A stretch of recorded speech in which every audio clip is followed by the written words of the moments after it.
You talking to me? You talking to me?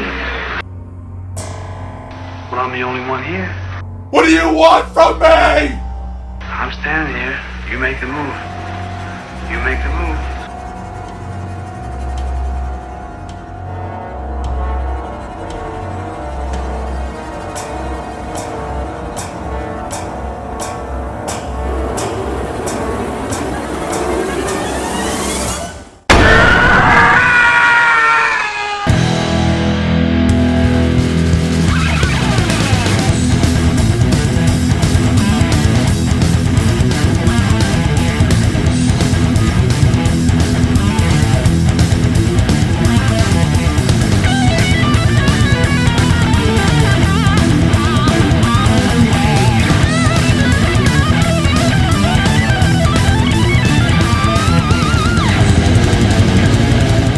What's up, movie lover badasses? Fat Samurai Guy here with Lady Fat Blood, and today we are going to review The Conjuring 2. Here's a quick plot synopsis. Lorraine and Ed Warren travel to North London to investigate a haunting incident that involves a mother and her 4 children. Now we're going to give you the good, we're going to give you the bad, we're going to give you the badass. First up, the good. So the first Conjuring film came out in 2013, and it was also directed by James Wan, and it was a big hit. And while it didn't necessarily bring anything new to the genre, it was a bit of a breath of fresh air for general audiences and horror moviegoers alike, in that we were getting nothing but prequels, sequels, remakes, reboots, retreads, craptastical fare that you've never seen the likes of. They were just trash, okay? I mean, you name it. Jason, Freddy, Hellraiser, dear God. You can just keep going on and on. I think Chucky is the only one at this point that's been spared a really shitty reboot, but give it time. General audiences, again, and horror movie fans alike could agree, for the most part, that it was refreshing to see a horror film with pretty decent acting, pretty decent structure, pretty decent cinematography, no crappy jump scares. There are a couple of loud noises here and there, but I feel like they were used well and appropriately, which is incredibly rare, almost unheard of in horror films these days. It was just a well-made film. But that didn't stop our old pals in Hollywood from trying to milk The Conjuring success by giving us the craptastical prequel, the story behind the doll that we see in the glass case from the Conjuring film, Annabelle. Fuck that movie. Seriously. Fuck Annabelle. Fuck that fucking movie. That movie fucking sucks. It sucks. Yeah, we caught that for free on HBO. Ugh. I work in retail, and the other day, somebody stole a DVD copy of that movie, and my first thought was, the joke is on you, sucker! Don't buy it. Don't pay any money for it. If you have to see it out of some misguided sense of masochistic tendencies, which apparently that's what we do, watch it for free, by all means. Oh, garbage. Garbage. Fuck that movie. Patrick Wilson and Vera Farmiga, once again, playing the Warrens, do a great job in the film, give us very good, solid performances, but the child actor, Madison Wolfe's performance, is really what steals the film. I mean, she did a really good job. Yeah, you don't luck out often with child actors. No. And 60% of all child actors, 70. Yeah, they suck. This unfortunately, the movie did focus a lot on the family that was being haunted this time around, and mostly on this one girl, and it would have killed the movie. Oh yeah, it would have killed if she hadn't had what she had. So good job. And once again, like the first movie, actually, I personally feel that James Wan's cinematography this time around was better. Really improved on, there was a lot of angles, a lot of things in the shadows, things in the background that I really appreciated, and was always looking for stuff, but like, oh, I saw that guy in the chair, I saw it! And much like the first film, this movie is very respectful of its audience. I didn't feel talked down to at any point. There was really no manipulative jump scares. Every 5 seconds. Yeah, that's a huge pet peeve of a lot of people, I think it's safe to say. Annabelle! And Fuck that movie. Yeah, horror movies, they just, that's all horror movies are anymore, is just bam, loud noise, bam, loud noise. Are you scared? Are you jumping? There were some little tidbits of comedic moments throughout. Which was nice. They really humanized the Warrens this time around. Some things they did for better and some things they did for worse, which we'll get into in a minute. But overall, it was just, it's nice going into a horror film that feels like a film and not a cheap cash-in just to get butts in the seats. You know, we made this horror movie for $2 million and we made a $70 million profit. Let's go make 7 more sequels. Yeah. It doesn't feel like that. Now for the bad. For a film that did an excellent job of visually showing the audience what was going on, for some strange reason, like towards the end of the movie, they just, all this unnecessary exposition, like, showed up, which felt out of place. Oh, there is, okay, let me break this down for you. Okay, so yes, the movie did a really good job of visually showing things, and that's, you know, yes, show, don't tell. That's great. But towards the end, it was strange. Miss Warren is having, you know, her moments of psychic and all that good stuff. And at one point she has this vision, and she writes down the demon's name in her book, but she doesn't know it at the time. So by the end of the movie, they figure out, oh, we need to name the demon so that we can have power over the demon and get rid of the demon. Okay, great.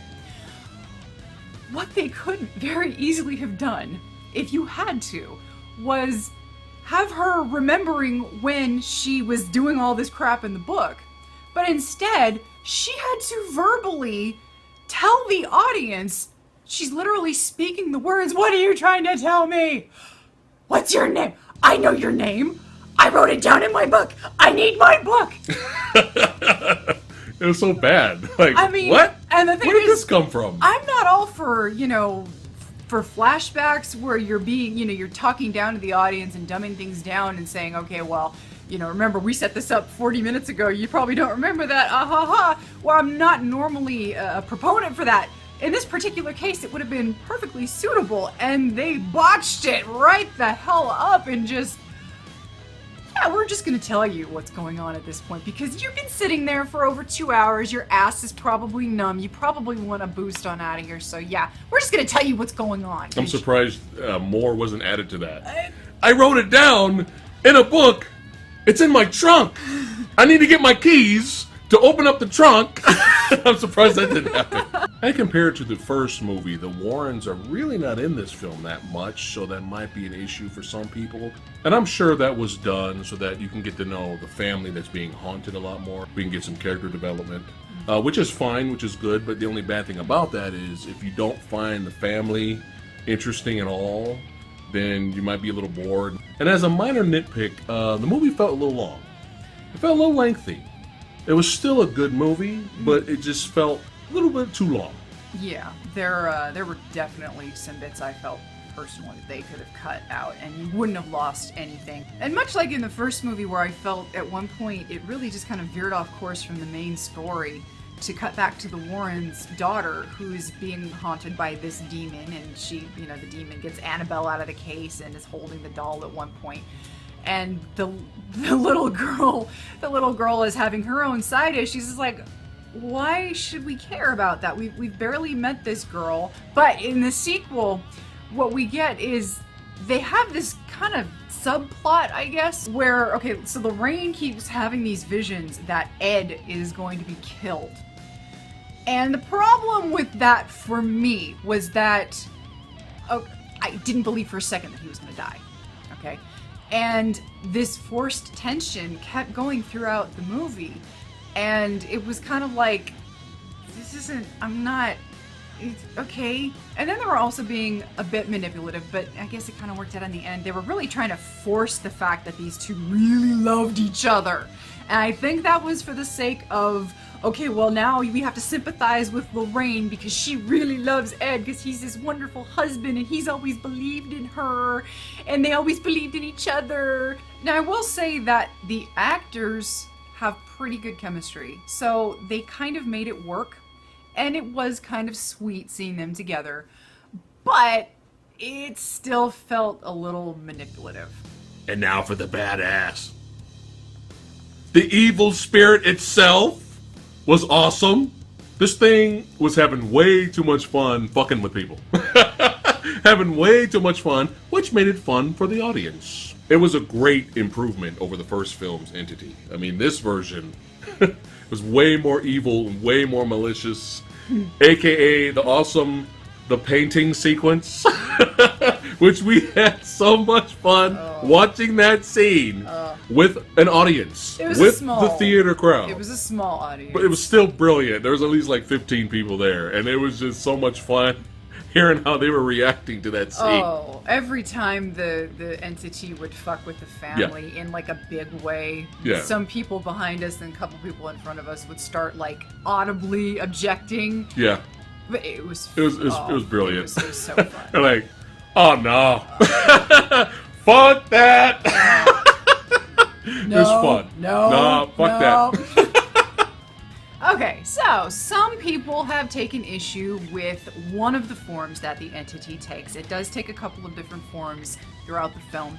And the one in particular is, at one point, you got a handful of kids in this movie, and one of them has this toy where it spins around and there's a little image of kind of like a black slender stick man in the toy, and as you spin it around, it flickers and creates the illusion that he's walking. Well, that's the point, is that you see him walking in flicker image, okay? So at one point you see the toy spinning, cameras zoomed in on the toy, and all of a sudden the man disappears from the toy. And that's when all of a sudden he comes right the fuck out of nowhere in big old Gigantor Babadook form. And he starts moving around and chasing people and all that good stuff in flicker image. Now, what it looks like on screen is kind of a harkening back to the stop motion animation, just a little bit. And at first, for a split second, my brain was like, what happened? Oh, duh, dumbass, it's the flickering image of the guy. And I don't know if some people didn't quite get that was what was going on. Yeah, this image of the demon really bothered a lot of viewers. Yeah. They consider it the worst part of the film, even though they liked the movie. Yeah. They considered seeing the demon in this form they just didn't like it at all. Yeah. At first, it did take us off guard. I mean, I'll be real. Yeah, I'll be real. At first, I was like, what the hell? Yeah. But by the end of the movie, I was just kind of like, okay, this is kind of fucking cool. Because it's different. It's unsettling. Well, I felt like the second my brain caught on to what they were doing, it was like, oh, It makes sense. Yeah. So, it's just one of those things where it's like, either you get it or you don't. It's fine, whatever. Yeah, to each his own.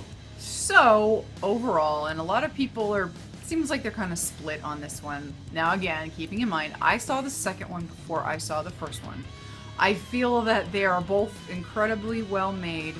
And for me, I like the second one a little bit better. I felt like the cinematography was a really good improvement over the first. I felt like some of the camera tricks were better. There was a little bit more going on. There was a little more life in this one than in the first one.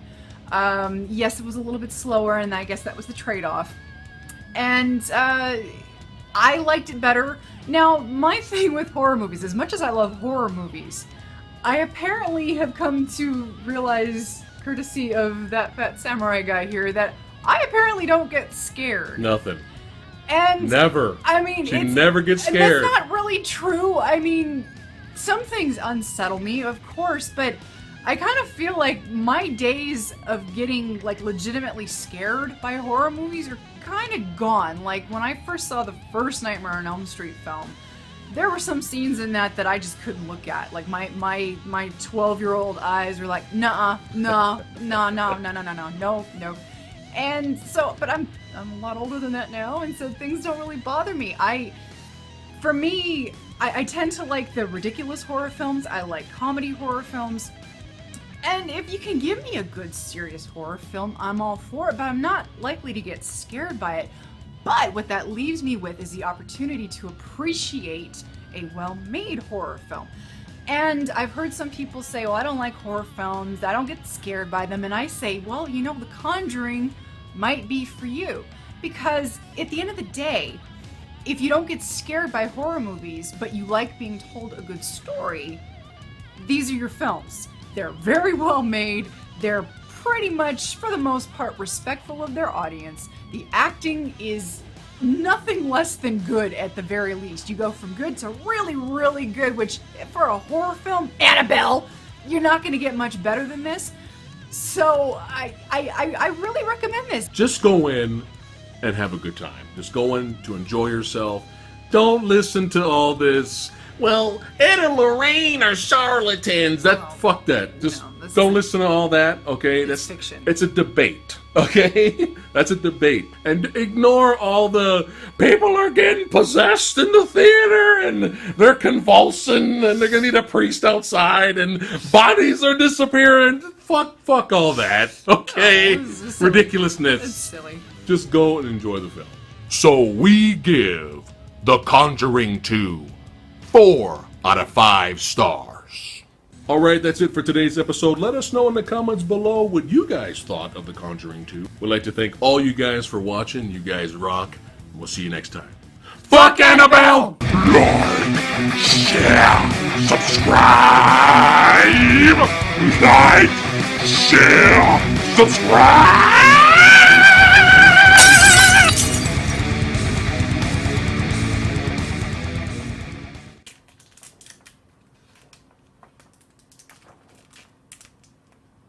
Good.